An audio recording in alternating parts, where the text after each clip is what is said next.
Spoken ইংলিশে ভালো করার জন্য আপনাকে বেশ কিছু ওয়ে ফলো করতে হবে।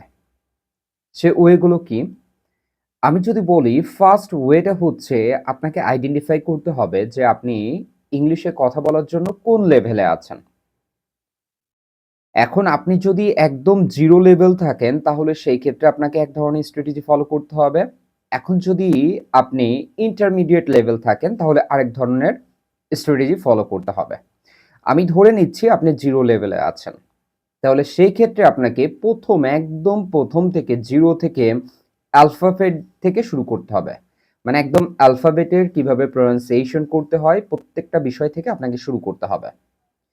এরপরে আপনাকে দেখতে হবে যে সেন্টেন্স কিভাবে মেক করতে হয়। এ কারণে আপনাকে সাবজেক্ট, বেশ কিছু ভার্ব আছে, অক্সিলারি ভার্বের সাহায্য নিয়ে আমরা সেন্টেন্স মেক করা শিখব। তার মানে আপনি ১ম এ অ্যালফাবেট গুলো ভালো করে শিখলেন, মানে প্রনাউন্সিয়েশন সহ। এরপরে সেন্টেন্স মেক করতে হয় কিভাবে, ছোট, ছোট সেন্টেন্স সেগুলো আপনি শিখলেন। আর যারা ইন্টারমিডিয়েটে আছেন তাদের ক্ষেত্রে বেশি, বেশি করে আপনাকে প্র্যাকটিস করতে হবে। যেকোনো বিষয়কে আপনার প্র্যাকটিসে আনতে হবে। তাহলে আপনি ইমপ্রুভ করতে পারবেন।